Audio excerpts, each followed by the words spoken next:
여호와가 나의 목자시니 뭐 걱정할 거 없네요. 오늘 말씀은 바로 그걸 전하려고 했는데 찬양대에서 먼저 찬양해 주었습니다. 오늘 우리 여호와 앞에 모였습니다. 이제 그분이 나의 목자십니다. 그분이 오늘 예배를 책임져 주실 줄 믿습니다. 오늘 전해가 전한 말씀은 빌립보서를 전했습니다. 그럼 빌립보서는 어떤 책인지를 알아야 내용을 바로 볼 수 있겠죠. 빌립보서는 감옥에서 쓴 옥중서신입니다. 근데 오늘 제가 본문 전할 때 이 감옥은 로마 감옥을 전하겠습니다. 이게 보편적인 전통적인 견해이기 때문입니다. 뭐 어느 지역이다는 게 빌립보서에 없어요. 로마다, 에베소다 하는 게요. 그냥 4장 22절 같은 것은 아직 제 마음이 열리지 않아서 에베소로 하지 않고 그냥 로마로 전하겠습니다. 그렇다고 본문 전하는데 조금 더 어느 쪽으로 보든지 지장이 없습니다. 4장 22절 보면 가이사의 집사람들이 문안한다. 그럼 가이사는 황제잖아요. 그러니까 로마에 좀 그렇게 해서 그냥 로마로 전 뭐 이런 그것 때문에 연구하거나 그러질 않으니까 나중에 또 깊이 연구해서 알려주면 저도 그걸 따르도록 하겠습니다. 어쨌든 빌립보서는 옥중서신이다. 그런데 어디에 위치하고 있냐면 마게도냐라는 곳입니다. 이제 아시아에서 에게를 건너서 넘어가면 거기가 바로 마게도냐인데 거기에 첫 성이 빌립보입니다. 그래서 유럽의 최초의 교회가 빌립보에서 세워졌습니다. 그런데 우리가 빌립보서 읽으면서 느끼는 게 하나 있습니다.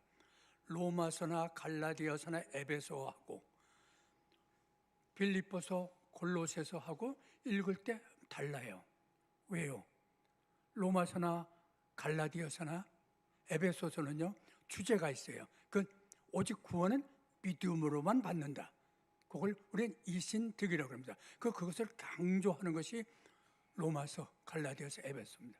근데 빌립보서, 골로새는 그런 거 강조하는 게 없어요. 주제가 그냥 생활 현장에서 부닥치는 거 이걸 주제로 해서 전파하는 것이 빌립보서나 골로새서입니다. 그러니까 오늘은 우리 생활 현장에서 우리 삶 속에서 부닥치는 말씀을 받으시고 그걸 내가 삶 속에서 적용시키면 되는 말씀인 것입니다. 그런데 이 빌립보라는 도시는 누가 세웠는가 하면 알렉산더 대왕 아시잖아요. 알렉산더 대왕의 아버지가 빌립 2세인데 그분이 바로 마게도니아라는 지역, 빌립보가 있는 마게도니아 지역의 왕입니다. 그 사람이 한 지역에 도시를 세우고 거기다 자기 이름을 따서 빌립보라고 하는 이름을 붙였습니다. 여기 BC 167년에 로마의 속국이 됩니다. 로마의 지배를 받아서 식민지가 되죠. 그리고 BC 42년에 그 이후에 BC 42년 이후에는 로마에서 리타이어한 사람들, 은퇴한 사람들, 퇴역한 사람들, 이런 사람들, 군인들 특별히 그 사람을 빌립보로 항구 도시로 보내갖고 거기서 노를 보내도록. 그래서 빌립보의 사람들은 다 로마 시민권을 가진 특혜를 누리는 그런 지역이 빌립보란 도시다라고 생각하시고, 그럼 오늘 본문의 내용이 뭘까? 빌립보서의 내용을 먼저 생각합시다. 사도 바울이 로마에 가서 감옥에 갇혀 있거든요. 선교사님, 우리 목사님이 로마에 감옥에 갇혀 있으니까 교인들, 빌립보 교인들이 후원금을 모읍니다. 가서 목사님이 잘 보살펴드리고 부족함이 없도록 그리고 가서 돌봐드리라 하고 에바브로디도라는 사람을 보냈습니다. 그 가서 후원금 전달해주고 그리고 보살펴드립니다. 그러다가만 병이 걸렸어요.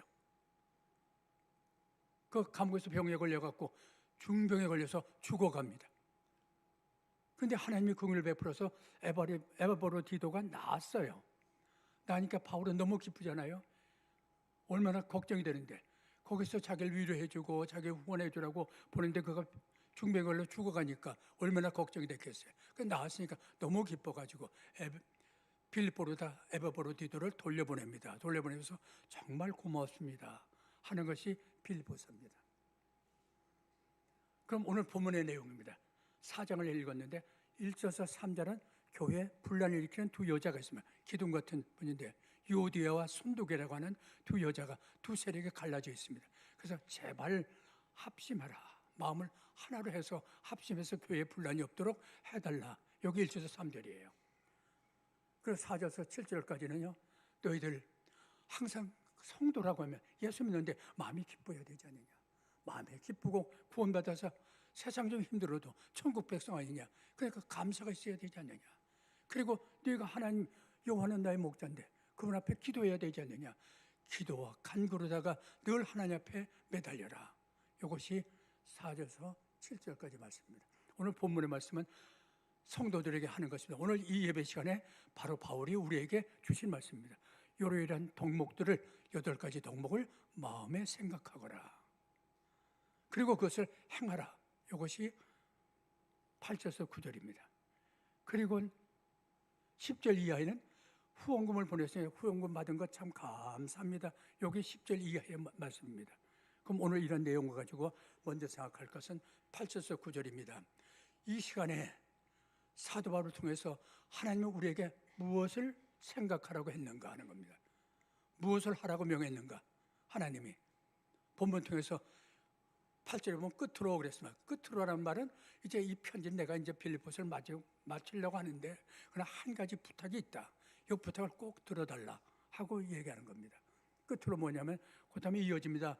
무엇에든지 하고 6가지 덕목이 나옵니다. 그리고 무슨 하고 덕목 2가지가 나옵니다. 이 8가지 덕목을 얘기하면서 이걸 너의 마음에 생각하거라 라고 부탁을 합니다. 근데 그 덕목들이 뭐냐 할 것 같으면요, 참되고 경건하고 옳고 정결하고 그리고 사랑받을 만하고 그리고 또 하나 사랑받을 만하고 그리고 좋은 평판을 받는 좋은 사람이다 칭찬도 받으려는 거죠. 좋은 평판 받을 만하고 그럼 무슨에 와선 무슨 덕이 있든지 무슨 기름이 있든지 기름이라는 것은 칭찬입니다. 무슨 칭찬 들을 일이 있든지 이걸 생각하라. 조금 어렵네요. 이런 걸 어떻게 외워요? 마음에 간직하라고 하는데 애워야 간직할 거 아니에요. 안 해도 돼요. 생각해 보세요. 참되고 경건하고 의롭고 청결하고 그리고 사랑받을 만하고 그리고 좋은 평판받을 만하고 그리고 덕이 있고 칭찬받을 거리고 칭찬거리가 있고 이거 다 좋은 거예요. 긍정적인 거예요. 다 좋고 긍정적인 걸로 너의 생각을 채우라는 얘기입니다. 오늘 여러분들 근심 걱정 갖고 오시고 슬픔 갖고 오시면 버리시고 이 긍정적인 좋은 생각을 품으시길 바랍니다. 이것이 8절의 말씀입니다. 생각하는 것은 마음에 품으라는 얘기입니다. 무엇인지 무슨 일이라는 뜻은 네가 살아가면서 무슨 일을 만나든지 어떤 형편에 처하든지 이것을 생활 원리로 삼아라. 네가 행할 생활 원리로 요 8가지 덕목을 하라. 항상 우리는 긍정적인 삶을 사는 것이 성도의 삶인 것을 본문은 우리에게 말해줍니다. 생각은 좋은 것의 출발입니다. 제가 생각을 품습니다. 오늘 슬픈 생각을 품었습니다. 그럼 제 입에서 어떤 말 나올 것 같아요? 슬픈 말 나오겠죠. 행동은 뭐가 나올 것 같아요? 슬픈 행동이 나오겠죠. 근데 제 마음에 기쁨을 품었습니다. 생각을. 그럼 어떤 말이 나올 것 같아요? 기쁜 말 나오겠죠. 행동은 기쁜 행동이 나오죠. 그러니까 생각이 출발이에요. 그렇기 때문에 먼저 여러분들 마음에 생각을 바꾸십시오. 오늘 구름진 거 어두운 거 다 버리세요. 우리가 하나님의 자녀들입니다. 여호와는 나의 목자십니다. 다 버리시고 긍정적인 좋은 생각을 가지시길 바랍니다. 예레미야 6장 19절 보시면 이런 말씀이 있습니다. 예레미야 6장 19절입니다. 땅들이여 들어라. 내가 내 백성에게 재앙을 내리리니 이것은 저들의 생각의 결과라. 저들이 내 말을 받지 아니하고 내 율례를 내 계명을 거절을 했느니라. 그래서 저들에게 내가 재앙을 내리는데 그것은 저들의 생각의 결과다라고 얘기했습니다. 그래서 저들이 하나님의 말씀 거부하고 하나님의 계명을 갖다 지키지 않겠다고 하니까 재앙을 내리겠다는 생각의 결과다. 이건 너무 어려운 것 같아요. 간단해요. 이스라엘 백성들이 출애굽을 하죠. 그리고 가나안을 향해서 가죠. 가다가 어딜 거칩니까? 이제 가나안 땅, 요단강 건너면 가나안이에요. 그 앞에 도달하죠. 해서 정탐꾼 12명을 보내게 되죠. 12명의 정탐꾼이 가나안에 갔다 왔습니다. 가봤더니 가나안 족속 보니까 이게 거인족이에요. 와서 10명이 말합니다. 아이고 가나안 못 들어가요. 하나님이 가나안 땅 인도했는데 그거 거짓말이에요. 못 들어가요. 왜냐하면 가나안 족속은 거인족이라 우린 그들 앞에 메뚜기예요.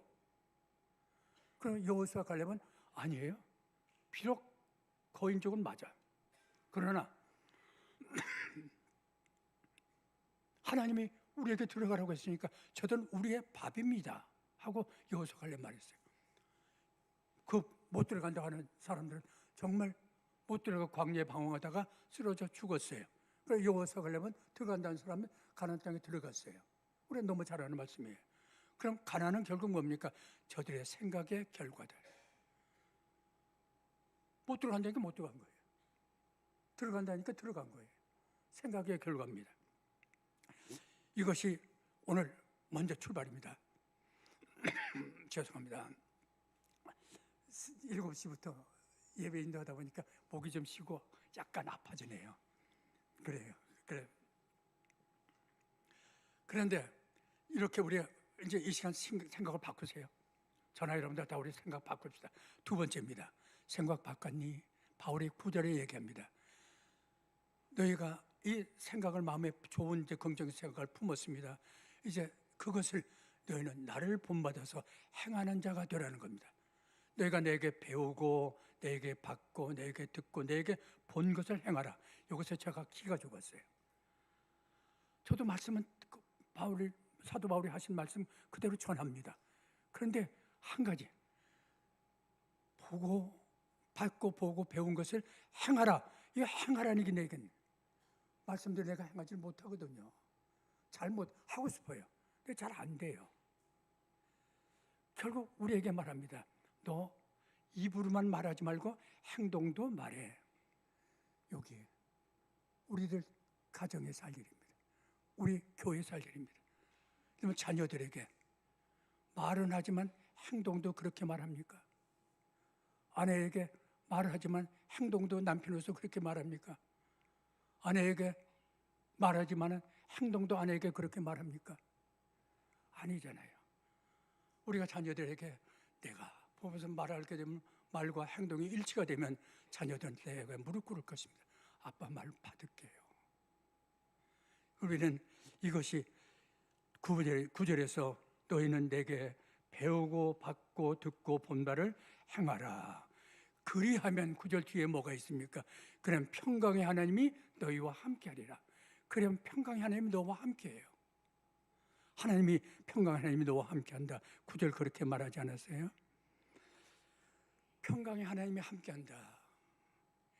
우리가 이 마음에 품는 거 이건 나쁜 거 아니에요? 전부 긍정적으로 좋은 것들이 하나님의 말씀이에요. 그럼 이건 천국의 꽃들이에요. 하늘나라의 말씀 아니에요? 하나님의 말씀. 그럼 이 천국의 꽃의 씨앗을 제가 여러분에게 지금 전달했습니다.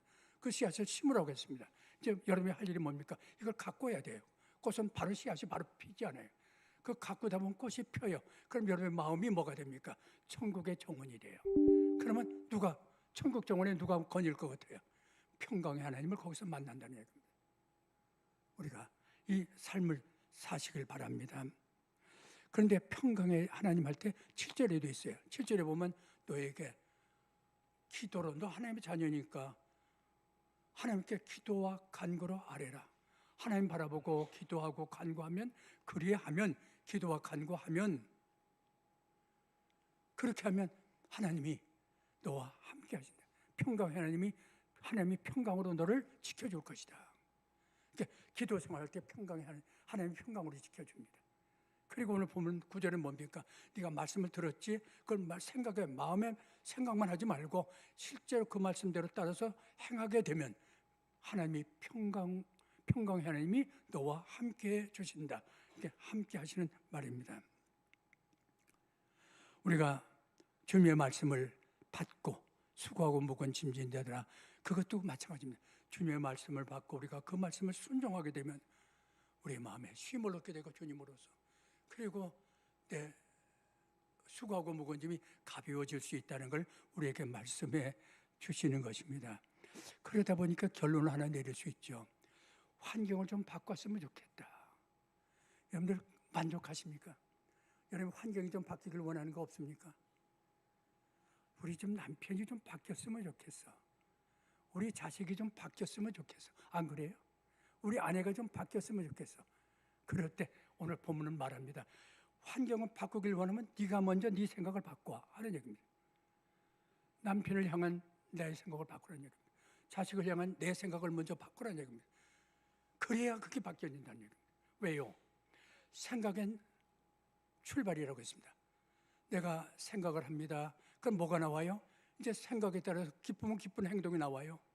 그럼 생각하는 것에서 행동이 나와요. 행동을 자꾸 하면 그게 뭐가 됩니까? 내가 신발을 갖다가 왼쪽부터 신발을 신는 습관, 행동을 했어요. 근데 그걸 자꾸 하다 보니까 습관이 되잖아요.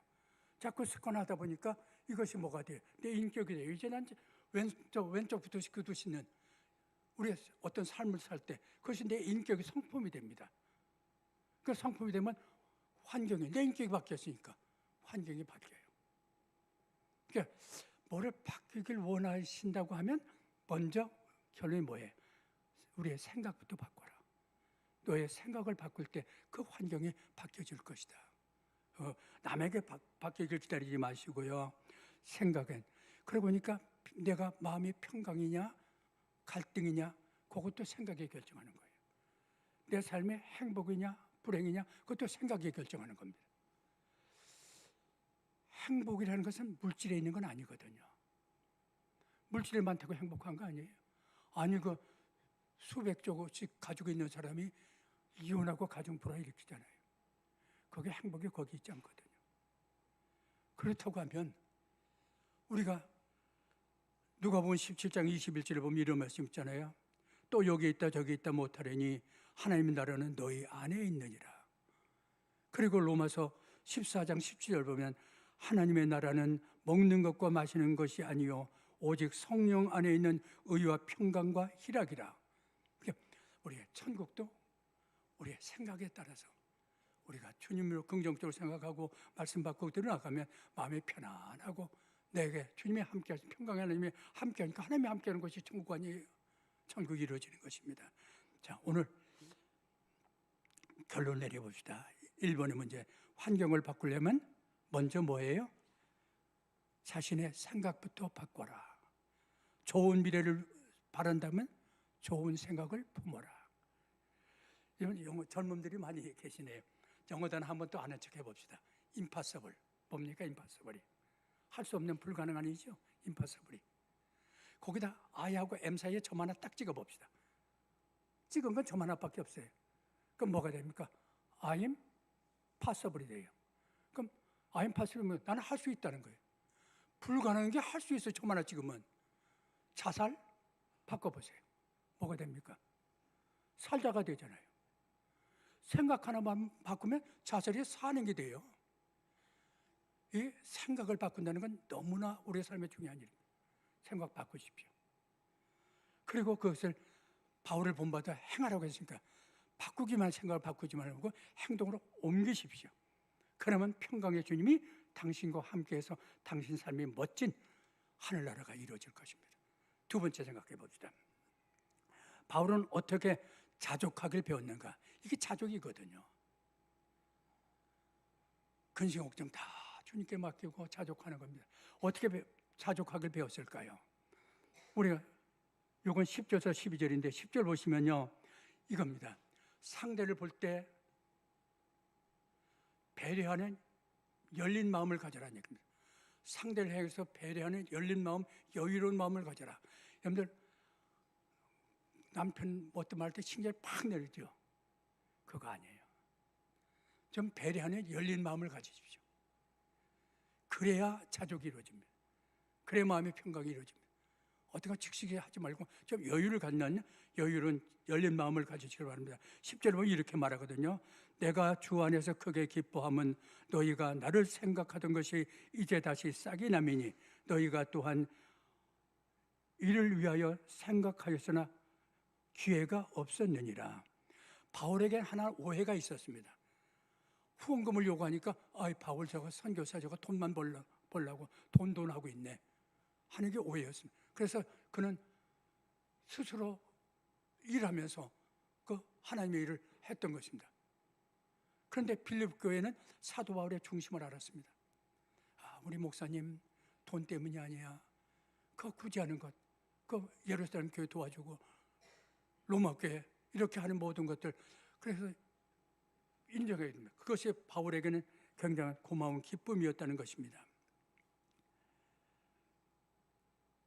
그래서 바울이 내가 주 안에서 크게 기뻐하면 너희가 나를 생각하던 것이 이제 다시 사기남이니, 바울에게 빌립보에게는 후원금을 보내주었어요. 근데 어디까지 보내냐면 제가 완전히 뒤까지 다 연구를 못 해봤는데 그냥 말씀 주면서 떠오르는 대로 받으면요, 마게도니아 지역에 빌립보가 있으면 그 밑에 좀 내려가다 보면 데살로니가가 있습니다. 이것도 마게도니아 지역입니다. 데살로니가까지는 빌립보에서 후원금을 보내줍니다. 근데 중단됐어요. 이제 좀 더 지나면서 이제 그 다음에 바울이 붙들리게 되고 가이사랴에서 2년간 옥살이 하게 되고, 그리고 배를 타고 로마로 호송될 때 배가 파손되고 해서 한 6개월, 2년 6개월 정도 거쳐서 로마 감옥에 갇혔습니다. 그랬더니 빌립보 교회에서 아이고 우리 목사님 감옥에 갇혔대 하고 후원금을 준비해갖고 전해야지 하고 왔거든요.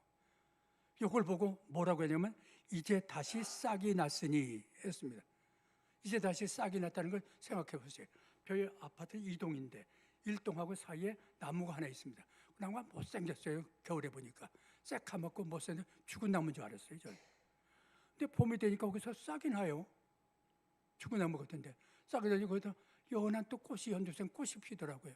보니까 앵두나무예요.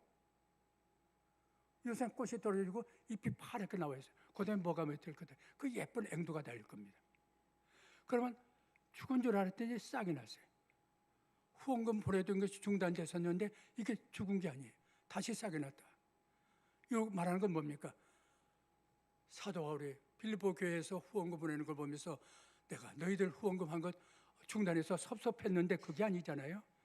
그 후원금 중단한 게 다시 싹이 나는 걸 보니까 너희들의 마음은 나를 향한 마음이 그대로 있었는데 너희가 후원금 보낼 여유가 여건이 마련되지 못했다. 기회가 주어지지 못했다. 그래 이제 기회가 돼서 에바브로디도를 통해서 나에게 후원금을 보내줬다라고 하는 것입니다. 그것은 바로 상대편의 마음을 배려하는, 그걸 이해하고 상대편을 읽는 여유로움인 것입니다. 우리가 어떤 일 때 너무 조급하지 마세요. 좀 한 말 물렀어요. 그래서 생각해 보세요. 그래 그럴 수도 있지 하고 여유로움을 가지시고 너무 그 즉시 문제 해결하지 마시고 그러한 서운함보다는 상대를 이해해주고 배려하는 그 넓은 그 마음을 좀 가지시길 바랍니다. 이렇게 배려의 마음을 가졌습니다. 그리고 11절에 보니까요, 바울이 이렇게 말합니다. 내가 궁핍함으로 받는 것이 아니라 어떤 형편에서든지 나는 자족하기를 배웠노라. 내가 지금 감옥에 갇혔어. 정말 나 궁핍해, 어려워. 그러나 당신이 후원금 보낸 거 이것 때문에 내가 기뻐하는 건 아니야. 나 후원금 받고 굉장히 기쁜데 그럼 후원금 받고 기뻐하는 건 아니다. 왜냐하면 나는 어려운 대로 자족할 걸 배웠고 하려고 하고 또 풍부하면 풍부한 대로 자족하려고 힘쓰기 때문에 환경에 나는 흔들리지 않는다. 여러분들 전에 있다가 좀 어려워질 때 그냥 죽는 줄 알고 그렇게 하지 마세요. 사도 바울 그렇게 말하지 않습니다. 나는 어려울 때는 어려운 대로, 여유 있을 때 여유 있는 대로 난 자족하기를 배웠다. 내가 기뻐하는 것은 바로 당신들의 마음을 읽기 때문에 내가 기뻐하는 것이다. 우리 여기서 볼 수 있는 것은 자족하는 거, 어떤 형편에서든지 나는 자족하려고 자족을 배우려고 힘썼다고 하는 것입니다. 자족하기를 배웠노니 그랬습니다. 어떤 상황에 처하든지 자족하기를 배우는 거 한번 물어봅시다. 풍부에 처했을 때 자족하기가 쉽습니까? 풍품에 처했을 때 자족하는 거 배우는 게 쉽습니까? 어느 게 더 쉬울 것 같아요? 어느 쪽이 더 어려울 것 같아요? 어려울 때가 힘들죠. 여기 있으면 자족할 수 있을 것 같죠. 그런데 아니에요. 사람의 본성이라는 것은요, 교만이에요. 그래서 기도할 때 보면 다 달라고 그래요. 모든 거 달라고 그러죠. 막상 달라는 걸 다 주고 나면 하나님 없이도 돼요. 하나님 잊고 살아요. 이게 우리의 마음입니다.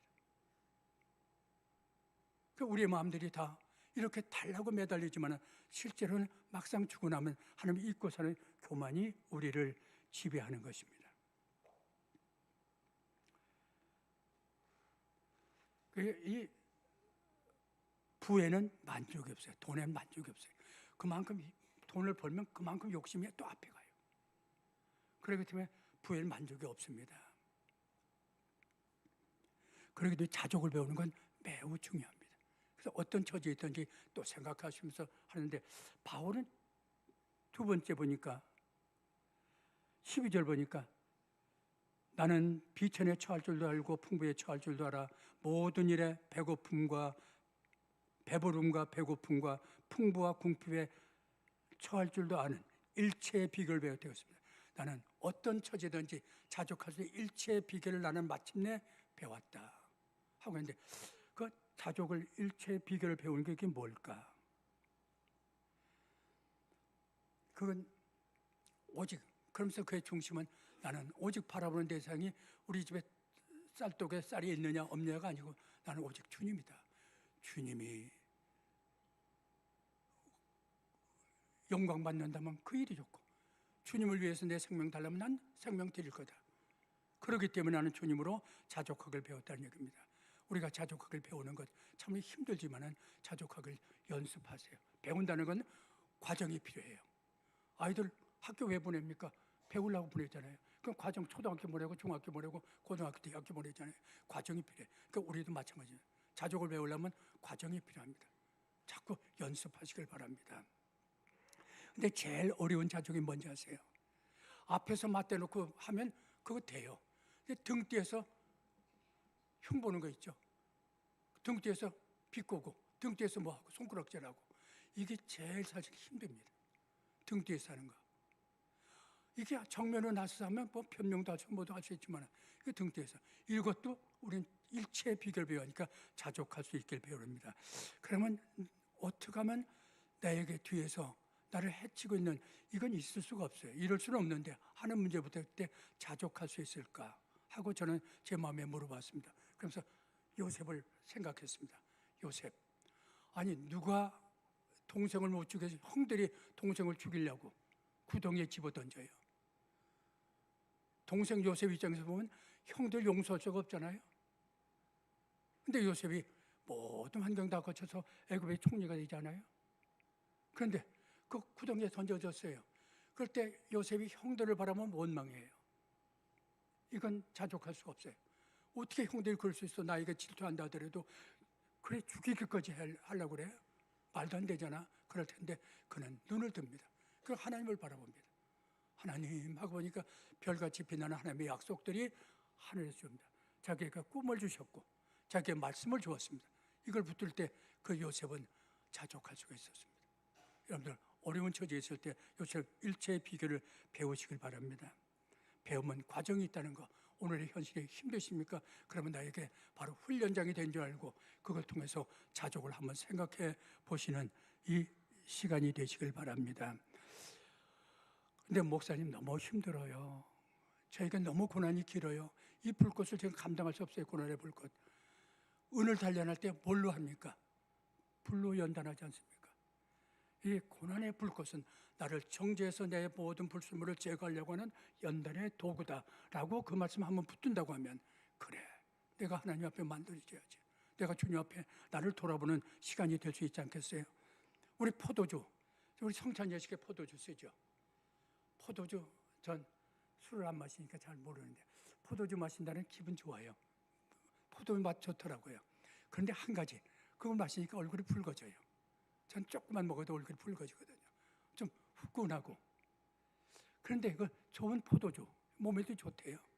적포도주 같은 거. 근데 이 포도주를 만들기 위해서 뭐가 필요합니까? 포도가 포도주 안 돼요. 그 포도주 틀 속에 집어넣고 밟아야죠. 다 깨트려야 돼요. 그래야 그게 포도주 틀이잖아요. 그래야 포도주가 나와요. 그렇다면 시편 119편 71절이 뭡니까? 고난당하는 것이 내게 유익이라. 이로 인해서 내가 주의 율례를 배우게 되었느니라. 바울은 그럼 이제 우리가 세 번째 마지막 생각합시다. 바울의 자족의 비결이 뭔가? 그럼 바울이 자족을 배웠다 했는데 그 바울의 자족은 어떻게 정리할 수 있을까? 13절에서 14절입니다. 13절 이렇게 말하거든요. 내게 능력 주신 자 안에서 내가 모든 것을 할 수 있느니라. 내게 능력 주신 자. 그러니까 자족은 내게 능력 주시는 그분 안에서 이루어진다는 얘기입니다. 그럼 내가 그분 안에 있어야 되겠습니다. 능력 주신 자 그분이 안에서 내가 자족을 이룰 수 있다. 그럼 능력 주신 자이 누굽니까? 예수 그리스도. 디모데 전서 1장 12절을 보면 나를 능하게 하신 예수 그리스도 우리 주께라고 했습니다. 예수 그리스도가 내게 능력 주십니다. 이렇게 힘들고 어려울 때 주여, 어렵지 않잖아요. 하고 주님 바라보세요. 그게 자족의 출발입니다. 그리고 주님 앞에 점점점 들어가 보시길 바랍니다. 칼빈은 그렇게 말했습니다. 종교개혁자 칼빈은 바로 이 예수 그리스도는 우리 그리스도인의 비밀이다. 그리고 우리의 힘의 원천이 거기에 있다. 주여 하고 많이 부르는 사람은 그만큼 힘 있는 사람이에요. 안 부르는 사람은 그만큼 어려운 사람, 자족을 못하는 사람이에요. 조금만 건드려도 화를 벌컥 내고 그런 사람이에요. 그러니까 고린도 후서 12장 10절에 보면 내가 약한 그때의 강함이라고 했습니다. 약할 때 그리스도의 능력이 내게 머물기 때문입니다. 고린도 후서 4장 8절에 보면 내가 사방으로 우겨선 답답함이 있을 때 하더라도 이런 사람들은요, 주님 안에 있기 때문에 주님은 환경에 싸우지를 못합니다. 하나님이신데. 그렇기 때문에 사방에 우겨섬을 당해도 나는 우겨섬을 당하지 않는다고 했습니다. 아무리 나를 왕따시켜도 왕따 안 돼. 주님과 대화하니까. 주님이 있으니까. 그래서 우리가 이런 말씀을 붙드시고 이 말씀에 힘을 얻길 바랍니다. 근데 모든 형편이 참 좋은 사람이 있어요. 환경이 잘 돼서 형편이 좋은 분들이 있죠. 그럼 그분들을 참 행복하겠다 생각하지만요. 그런데 그분들에게 위험한 게 하나 있습니다. 뭐 걱정을 하나님 없어도 난 잘 돼 하는 사람이 있습니다. 하나님이 없어, 주님 없어도 난 모든 거 잘 되고 있어요. 내 가정 형편도 좋고. 그런 사람은 바벨론 느부갓네살 왕이다라고 생각하면 됩니다. 내가 바로 바벨론 느부갓네살 왕이 되고 있다라고 생각하세요. 왜요? 바벨론 느부갓네살은 바벨론 대국을 이룩하지 않았어요? 그 바라봅니다. 왕이 돼갖고 바라보면서 바벨론 이건 내가 건설한 거야. 그건 내 거야. 그리고 나를 위한 거야. 앞으로 내가 바벨론에 있으면 걱정 없어요. 앞일이. 그래서 내가 건설했고 내 것이고 나를 위한 것이다. 이 나소리 세 번 하고 그 교만 때문에 하나님이 버림을 받습니다. 그 들에 나가서 짐승처럼 흙을 파면서 짐승처럼 살다가 7년 후에 회개하고 돌이켜서 하나님이 다시 불러주시는 그 느부갓네살 왕입니다. 혹시 교만 갖지 마세요. 그 두 번째 생각합시다. 어떤 자족이 있습니까? 어려울 때 난 주님 안에 있기 때문에 주님이 나에게 말씀을 주십니다.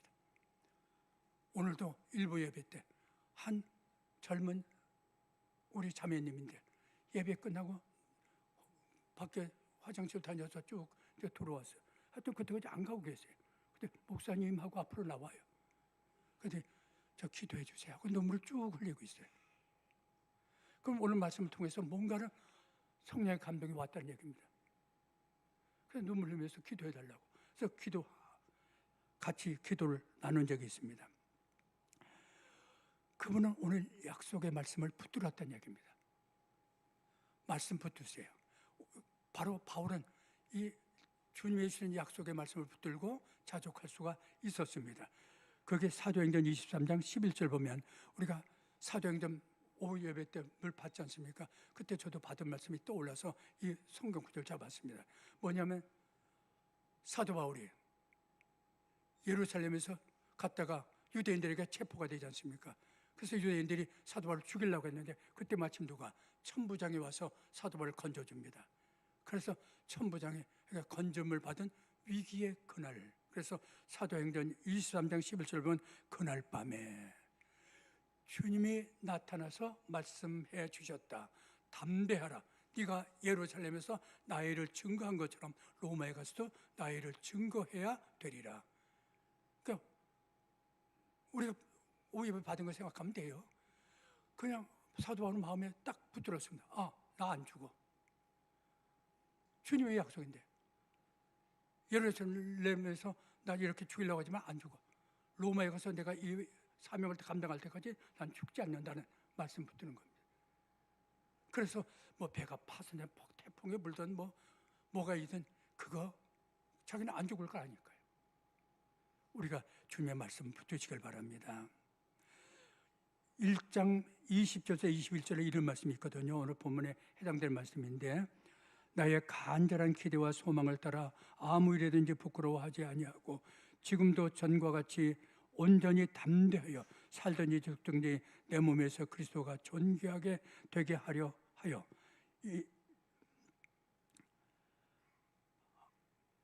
되게 하려 하나니, 이는 내게 사는 것이 그리스도니 죽는 것도 유익함이라. 오직 내겐 그리스도만 존귀하게 되면 됩니다. 그분을 위해서 내가 생명을 바치면 바치겠다는 얘기입니다. 오직 주님 안에서 주님만 바라보는 사도 바울입니다. 그 주님은 우리에게 요구합니다. 요한복음 15장 5절에 이런 말씀하죠.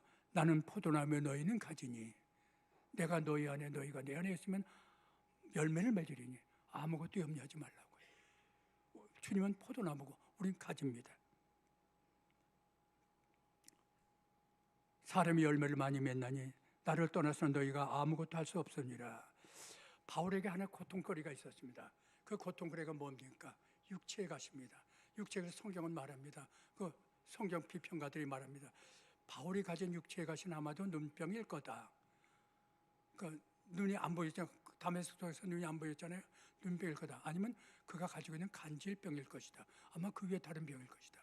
그 어느 병인지는 성경이 없어요. 근데 그것 때문에 너무 괴로워서 이것 때문에 주일 못하겠습니다 하고 사탄의 사자라고 말하면서 주님 앞에 3번이나 간절히 기도했습니다. 제발 이것 좀 떠나게 해주세요. 해도 주님이 고린도후서 12장 9절인가요? 뭐라고 합니까? 내 은혜가 너에게 좋게. 네가 약할 때 그때 내 능력이 너에게 머물러 하고 말했어요. 그거 걱정하지 마. 너 가시 때문에 늘 괴롭고 아프잖아. 그때가 내 능력이 머무는 때야.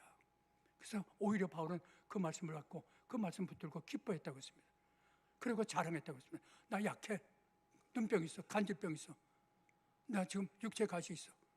왜냐하면 약할 때가 강함이기 때문이라고. 그 바울은 얘기합니다. 여러분들 우리가 살면서 어려움이 있을 때 우리 그때 주님이 주신 말씀이 있습니다. 우리 하나님의 자녀입니다. 그 말씀 붙들고 힘내시고 우리 예배 시간에 빠지지 마세요. 예배 시간에 가슴에 닿는 것을 그거 붙드세요.